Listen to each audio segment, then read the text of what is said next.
ऋषभ ने वो लिफाफा उठा लिया और उसे खोलकर देखा। उसमें एक सुंदर सी लड़की की फोटो थी। उस फोटो को देखकर ऋषभ का दिल जोरों से धड़कने लगा। गोरा रंग, सिंपल सा सूट, उसमें भी वो गजब ढा रही थी। खिलखिलाते हुए गुलाबी होंठ। ऋषभ की नजरें उस लड़की के होठों पर गिर गईं। उसकी सांसें सूखने लगी। उसने फोटो को उल्टा करके अपने टेबल पर रख दिया और पानी उठाकर एक सांस में पी गया। वो अपनी बढ़ी हुई धड़कनों को संभालने के लिए अपनी चेयर पर बैठ गया। आज तक उसके साथ ऐसा कभी नहीं हुआ था। न जाने कितनी ही खूबसूरत लड़कियां उसके पास आईं और गईं, पर उसने कभी ध्यान नहीं दिया। पर इस फोटो वाली लड़की ने तो बिना ऋषभ के सामने आए उसकी धड़कनों को बढ़ा दिया था। जब वो इसके सामने आएगी तो पता नहीं क्या होगा ऋषभ का। तब तो शायद ऋषभ को हार्ट अटैक ही आ जाना है। कुछ ही देर में ऋषभ ने खुद को नॉर्मल कर लिया और अपना काम करने लगा। उसके बाद उसने उस फोटो को दोबारा नहीं देखा। वहीं दूसरी तरफ बनारस में आध्या अपने कॉलेज पहुंच चुकी थी। उसने अटेंडेंस रजिस्टर में अपनी एंट्री करके लेक्चर देने के लिए चली गई। क्लास खत्म होने में अभी 5 मिनट थे। अंदर अभय सर लेक्चर ले रहे थे, तो आध्या बाहर खड़ी होकर क्लास खत्म होने का वेट करने लगी।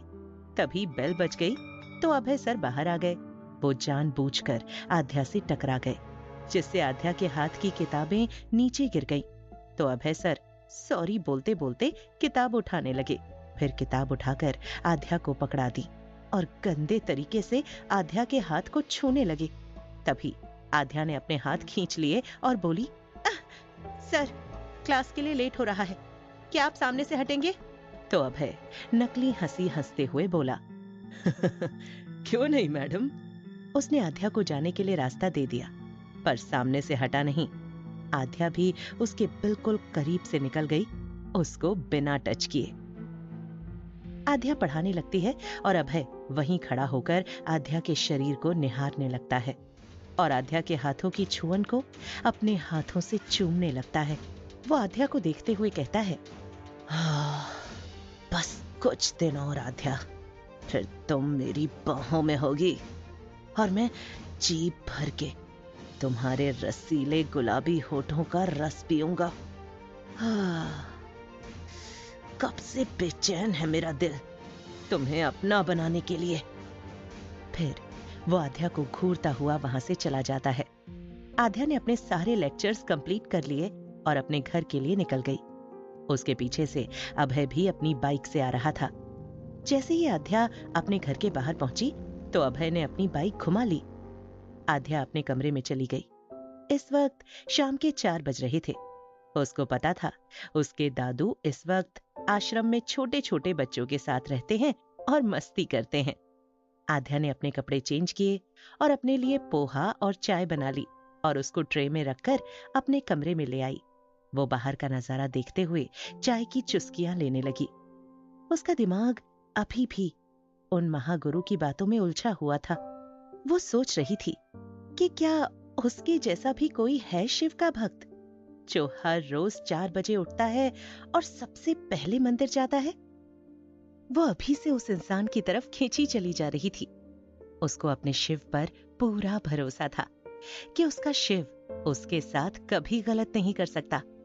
उसके फ्यूचर के लिए शिव ने जो सोचा होगा वो सही ही होगा। वो चाय पीकर अपने नोट्स बनाने लगती है। ऐसे ही 5:30 बज जाते हैं तो वो नहाकर मंदिर की तरफ बढ़ जाती है, क्योंकि शाम की 6 बजे की आरती भी वो ही करती थी।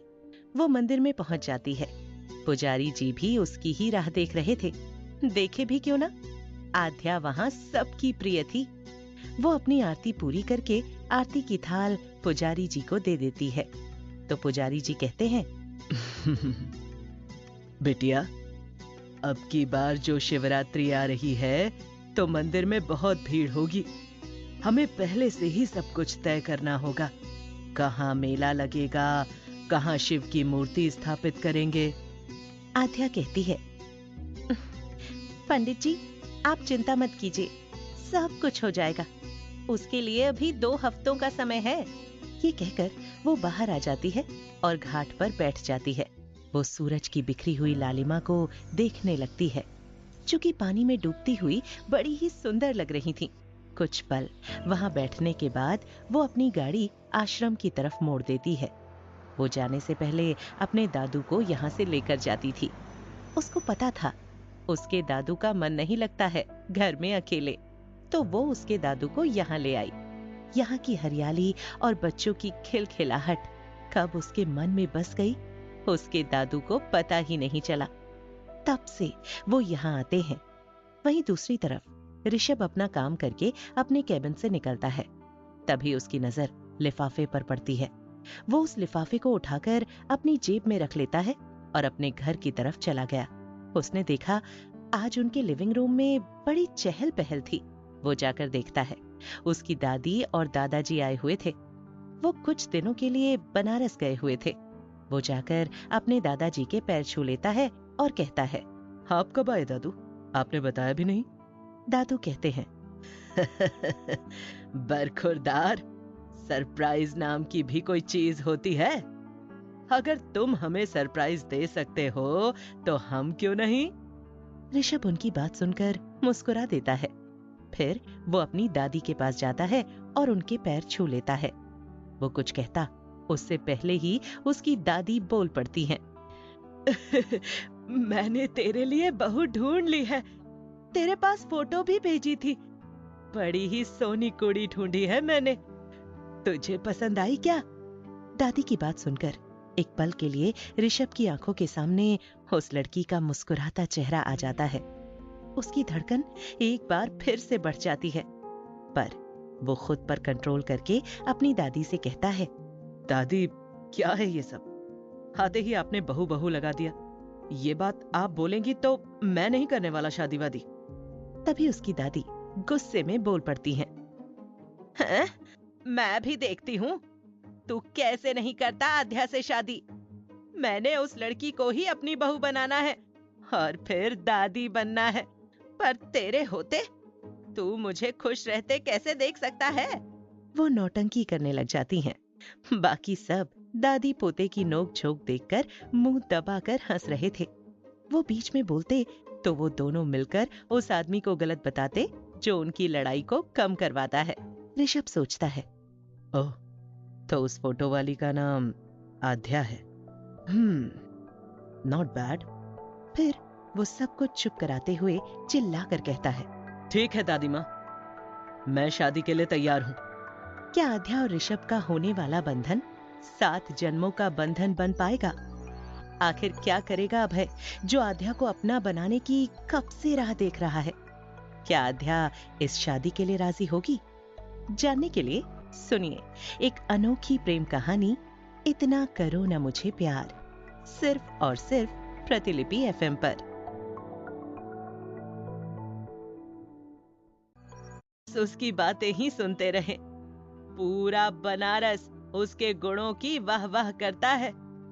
वो मंदिर में इतना प्यारा गाती है कि उसकी आवाज सुनकर हर कोई अपनी परेशानी भूल जाए।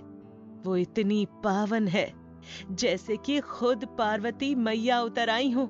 गंगा मैया जैसी शीतल है वो। उसकी और ऋषभ की जोड़ी बहुत जचेगी।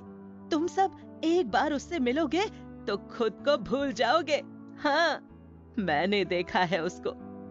वो अपने दादू को इतने अच्छे से संभालती है, इतना तो कोई नहीं करता अपने दादा के लिए। मम्मी पापा उस बच्ची ने अपने बचपन में ही गवा दिए। पूरे घर की जिम्मेदारी खुद अपने कंधों पर उठा रखी है। वो एक कॉलेज में टीचर है। मेरा बस चलता तो मैं उसको अपने साथ ही ले आती, अपनी बहू बनाकर। जो लड़की अपने दादू के लिए उतना सब करती है, तो सोचो अपने पति के लिए कितना करेगी। क्या वो अपने पति का गुस्सा हैंडल नहीं करेगी? वो जैसे ही अपनी बात पूरी करके पीछे मुड़ती हैं, तो उनके होश उड़ जाते हैं। देविका जी, वेद जी और दादाजी दादी जी की बातों में इतने मगन थे कि वो तीनों सोफे पर बैठने की बजाय मेज पर बैठ जाते हैं। तभी देविका जी बोल पड़ती हैं, माँ, कुछ और बताओ ना आध्या के बारे में। अगर इतनी प्यारी बच्ची है तो मेरा भी मन कर रहा है उससे मिलने का। तो वेद जी भी देविका जी की हाँ में हाँ मिलाते हुए कहते हैं, हाँ माँ, मुझे भी मिलना है हमारी होने वाली बहू से। तो दादी जी कहती हैं, मैंने आध्या के दादू से बात कर ली है, बस एक बार आध्या इस रिश्ते के लिए हाँ कर दे, फिर सब चलते हैं बनारस। मेरा भी बहुत मन है उससे मिलने का। वही ऋषभ अपने रूम में बैठा अपना काम कर रहा था। ये पहली बार था जब ऋषभ का मन अपने काम में नहीं लग रहा था। वो अपने सोफे से उठकर बालकनी में चला जाता है और अपनी सिगरेट जला लेता है। ऋषभ को सिगरेट की तलब तभी लगती थी जब उसका मन उसके काम में नहीं लगता था, तो वो सिगरेट पीकर अपने आप को शांत कर लेता था। वो सिगरेट को अपने दोनों होठों के बीच रख लेता है और कहता है, क्या हो तुम आध्या, तुमने मेरे दिमाग को अभी से काबू में कर लिया है। आज इस सिगरेट में ही मजा नहीं आ रहा, रह रह के तुम्हारे वो मुस्कुराते हुए होठों की तलब लग रही है। अगर ये सब ठीक नहीं हुआ तो मैं मर जाऊंगा। कितनी ही लड़कियां आई हैं मेरे पास, पर उन्हें छूने का मन नहीं किया, पर तुम इतनी दूर हो मुझसे, फिर भी तुम्हें छूने का मन कर रहा है। फिर उसको अचानक से कुछ याद आता है, तो वो अपनी सिगरेट को बुझाकर अंदर आ जाता है और अपना फोन उठाता है और वंश को कॉल लगा देता है। दूसरी तरफ वंश को ऋषभ का कॉल देखकर झटका सा लगता है और वो खुद से कहता है, अगर बॉस ने अभी पीए के बारे में पूछा तो क्या कहूंगा। वो डरते डरते फोन उठा लेता है। सामने से ऋषभ की आवाज आती है। वो कहता है, जो बनारस वाले क्लाइंट है उनको बोलो मैं खुद बनारस आ रहा हूं, उन्हें कल आने की कोई जरूरत नहीं है, और मेरे जेट को बोलो कल के लिए रेडी रहे। वंश कुछ बोलने की कोशिश करता है, तभी टू टू की आवाज से फोन कट जाता है। वंश फोन को रख देता है और खुद से कहता है, आज सर को क्या हो गया है, ऐसी अजीब अजीब बातें क्यों कर रहे हैं। आज से पहले तो उन्होंने कभी नहीं कहा जाने के लिए। फिर वो अपना सिर झटक देता है और कहता है, मुझे क्या। वो कॉल करके प्राइवेट जेट रेडी होने के लिए बोल देता है। ऋषभ अपने इस बर्ताव को समझ नहीं पा रहा था। उसका दिल अपने काम में नहीं लगा, तो वो उठकर बाहर आ गया और अपने हॉर्स को लेकर हॉर्स राइडिंग पर निकल गया। दूसरी तरफ आध्या और उसके दादू अपने घर पहुंच गए थे। आध्या अपने दादू के लिए फ्रेश फ्रूट जूस ले आई और उनको बीपी की टैबलेट दे दी और उनके पैरों को दबाने लगी। कुछ देर बाद दादू आध्या से बोले, आध्या बेटा, बहुत हो गई मेरे पैरों की मालिश, तू इधर आ और मेरे पास बैठ जा, कुछ बात करनी है तुमसे। आध्या उनके पास सोफे पर बैठ गई और मुस्कुराते हुए बोली, दादू क्या हुआ आपको? आज आप कुछ टेंशन में लग रहे हो, कुछ हुआ है क्या? दादू कहते हैं, बेटा अब मेरी उम्र हो गई है, मेरे कुछ सपने हैं तुझे लेकर जिनको मैं पूरा करना चाहता हूं। फिर मुझे मौका मिले ना मिले, दुनिया छोड़ने से पहले मैं तुम्हें खुश देखना चाहता हूं। आध्या की आंखें दादू की बातें सुनकर भीग गईं और वो बोली, दादू आप ये कैसी बातें कर रहे हो आज? अगर आपने फिर से जाने की बात की तो मैं आपसे बात नहीं करूंगी। दादू कहते हैं, बेटा ये दुनिया है, जो यहाँ आया है वो एक दिन जाएगा भी, तो उसमें उदास होने वाली कौन सी बात है? आध्या कहती है, मुझे कुछ नहीं पता दादू, पर आप मुझे छोड़कर कहीं नहीं जाओगे, बस फाइनल हो गया ये। दादू कहते हैं, बेटा तू रागी मल्होत्रा को जानती है ना? आध्या कुछ याद करते हुए कहती है, वो दादी माँ कितनी फनी है वो, और दादाजी को कितना डांटती थी बात बात पे, और दादाजी भी उनसे डर जाते थे। तो दादू कहते हैं, हाँ वो अपने पोते ऋषभ की शादी तुझसे करना चाहती हैं, और मैं भी चाहता हूं तू ऋषभ से शादी कर ले और अपने जीवन की नई शुरुआत कर। आध्या अपने दादू की बात सुनकर हैरान हो जाती है। क्या होगा आध्या का फैसला? क्या कभी ऋषभ समझ पाएगा अपने जज्बात? क्या ऋषभ और आद्या के इस रिश्ते में अभय बाधा बन के आने वाला है? जानने के लिए सुनिए एक